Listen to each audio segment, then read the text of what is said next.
Hello guys, and welcome back to another Sonic Speed Simulator video with me. And today I'm going to be going for like tips and tricks on how to progress quicker in the game, or you could call it pretty much a progression guide to help guide you all the way through the game and help you progress as fast as possible so you can have fun with the game and hopefully become a long-term player.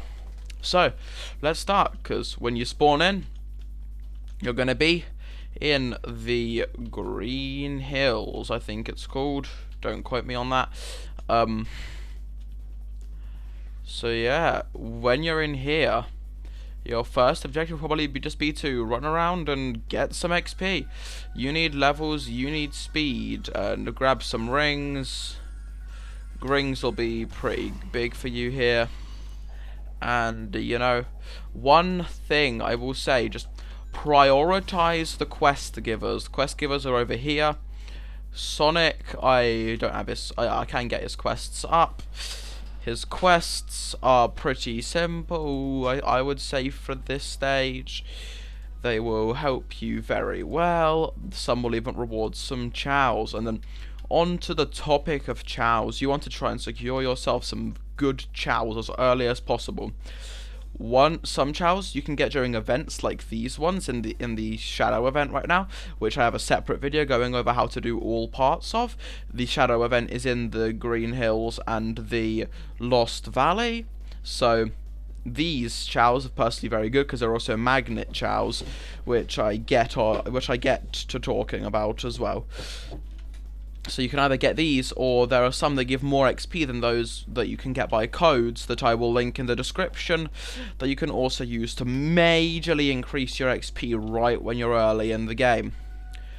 Yeah, do not be tempted to like try and get your quickest time in time trials, because especially in the Lost Valley, this is a complete waste of your time. Unless you are trying to complete the Android anomaly, doing time trials is a waste of your time here, and you will progress so much quicker if you just buy all the time trials but only do them once for this guy's quests, and you prioritize Sonic. Sonic's final quest is to get to level 100, so the new chows will help you very much. You'll just want to grind out, just running around, collecting the Chaos Orbs, and these diamonds are the Chaos Orbs, by the way. You just want to go around, collect Chaos Orbs, and get to Lost Valley as quick as possible, because this is the starting area. You shouldn't be in it for too long. And also, if there is events like Android Anomaly up right here, which does require time trials, you can ignore what I said earlier if you want to do that. But if there are events, I cannot stress that you should really be doing them as quickly and as good as possible, because you see, all of these skins, they were available in events, but they no longer are, and now they cost 400 Robux for Metal Sonic. Like the skins I have here with Shadow, Android Shadow Orange, and Hologram Metal Sonic. These will go. They will no longer be obtainable after the event is over. You'll only be able to get them with Robux. So I cannot stress how much you need to do them. Then also, you should be prioritizing Sonic for other reasons, so chances are, unless it's an event, Sonic will be your first skin, and you really just want to get any skin so then you have the dash as an access to you. The dash will majorly increase how well you can collect XP and your speed in general if you just learn how to use it well for you. It will help you go through courses faster, and you can even use it to fly through the air. That is a very key mechanic, and you should be trying to unlock it as early as possible. But those are all my tips for Green Hills, so I now think that we should go on to the Lost Valley, which is the second area, and the area that you will probably be in the most and enjoy the most and be doing the most for. In this area, events also do happen, so prioritize those events. And also now you can start to get a bit more loose and do more time trials for the rings, especially to upgrade your chows, which again, some good codes for chows are linked in the description. And if there are events up like these, especially in the shadow event, these chows are really, really good for the stage you're at. So I would recommend trying to get those, or just any event chows in general, because again, I do not think that they will be access to you after. Like, these hologram chows are personally really good. I used them for ages until I got the Dr. Eggman chows, which I will talk about later. Then, right, another very good piece of advice is to, when you can, start trying to do the Sonic adventure, because the adventure will reward some red rings, which are pretty hard to get, some XP, and a lot of rings. I go over how to get XP and rings way quicker in a separate video, in 2 separate videos, so you can go watch those to maximize your XP production after this one. And this one can also periodically give you boosts like triple XPs and triple rings, which will be very, very good. I also would not recommend rebirthing much here in this area, because there's not very good quest XP rewards for it to justify you rebirthing a lot, because Tails' final quest is to get to level 150, and trust me, there's not many quests which will reward much XP that you can claim right after you've rebirthed, which is the best way to get back your levels right after you rebirth, and there's not very many good ones. So I would save your rebirth, just try and get to level 150 as early as possible, and that will help you breeze through Tails' quest much quicker than I did, because I made the mistake. And here, it is also, if you're quite far off level 150, I think it might be slightly acceptable to start using some boost codes, which I will also link in the description, but I would also personally save those for when you have the Emerald Hills area unlocked. So, in Emerald Hills now, once you've unlocked the portal, you can travel to the Emerald Hills, which will be a very big step up and will help you very, very much in your progress through the game. So, in the Emerald Hills, it's a slightly bigger map than the others, I would say, which helps you, as in my XP and rings advice videos, take way more unpredictable routes to attempt to get Chaos Orbs and rings just that bit faster to help you progress. Here is also when I would personally start becoming more lenient with rebirthing and to start rebirthing more. The Knuckles' final quest is to get to level 200, so I would recommend rebirth right before you claim the quest rewards for Knuckles' 3rd quest, but then after his 3rd quest I would recommend to stop rebirthing, because then if you continue to rebirth you will have a very hard time trying to get to level 200 for his final quest.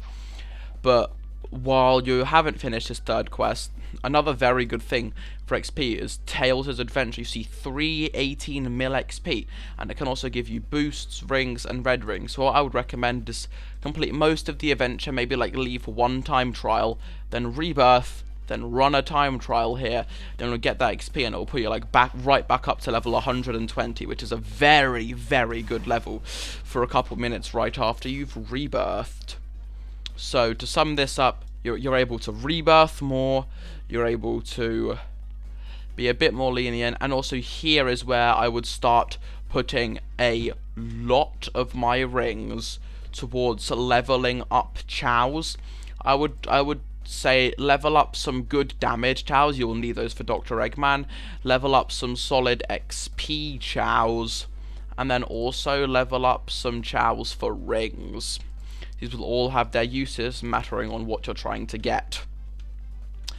And also here you have the fusion machine, so once you get to the point where some of your chows are max level, you have the capacity to fuse them together into much more desirable chows, because this will let you have way more powerful chows in your very limited amount of slots.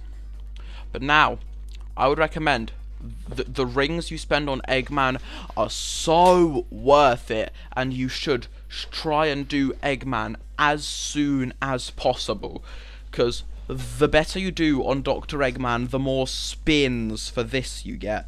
There's about 60% chance that you will get the really bad rewards, but if you don't, these chows and these trails are the best in the game. As you see, I have 9 spins stored up that I don't plan to use yet, but these chows are the best in the game. The Racer Chao and the Rider Chao, they're the best damage chows. The Detective Chao and the Traveler Chows, I believe, are some of the best XP chows. Not some of the best. And the Sunkiss Chao and Dual Diamond Chows are going to be your best ring chows. So these chows are very good for specific loadouts. The Light Chaos, I do not exactly know, but I assume it's a very good all-rounder. So, for your first few Eggman runs, I would firstly sort out your chows and your trails. These chows, your Dark Chows, I believe that these are awarded to you at some point in a character's quests. Yes, these will be, I believe, in Tails quests, maybe in an event quest, but these are awarded to you at a point, and these, before you can get into the Eggman chows, these are the best damaging chows. As you can see, I have them at level 15. They give me 1400 damage. The worst damage Eggman chow is just 2 times better than these, which is a very big upgrade, but these are the easiest to get and the best that you will get before Eggman. So I would have 3 of these equipped at level 15 is pretty reasonable. And also, for your first few Eggman runs, I would heavily recommend being in a party with players who are better than you, just so you can learn the ropes, and so you can be more knowledgeable on how to defeat Eggman himself, and so that you can farm some of those spins, because once you start getting the Eggman chows, then Eggman becomes so much easier for you. Can't stress how much easier he becomes. Like right now, as I have some of the Eggman chows, I can very easily get a B on a solo run with Eggman, which will give me 3 spins. So yeah, I would obviously use a damage Chao loadout for Eggman, because this boss only rolls around damage. You don't need to be collecting anything if you're trying to fight Eggman, and you probably shouldn't be collecting anything. So I don't see the point in having your XP or ring chows equipped while trying to fight Eggman, because that is completely pointless, as there are no rings or XP up for grabs while you are fighting Eggman. When you're in the Eggman boss fight, I will gloss over this in a completely separate video, but just to go over it, you attack him by jumping into him multiple times. This one I'm doing really bad personally, but you attack him by jumping in to him by just, like, once you get that green circle, you can just spam the spacebar. You will constantly attack him, but prioritize doing as much Eggman as possible, as much as you have time for, as long as leveling up, because this will give you your best gear in the game, that if you can level up and fuse together, will produce you the best loadouts up for grabs. But yeah, once you have the best loadouts, then you are equipped to progress really far in this game and do much better than you would have having been clueless about everything that I've said in this video. I really hope this advice helps you, and well, have a great day, get grinding, and I hope that you have just as much fun with this game as I am. Goodbye. I will see you in my next video, which will hopefully be detailing how to get the red rings fast, because they are really needed for leveling up your chows. Goodbye.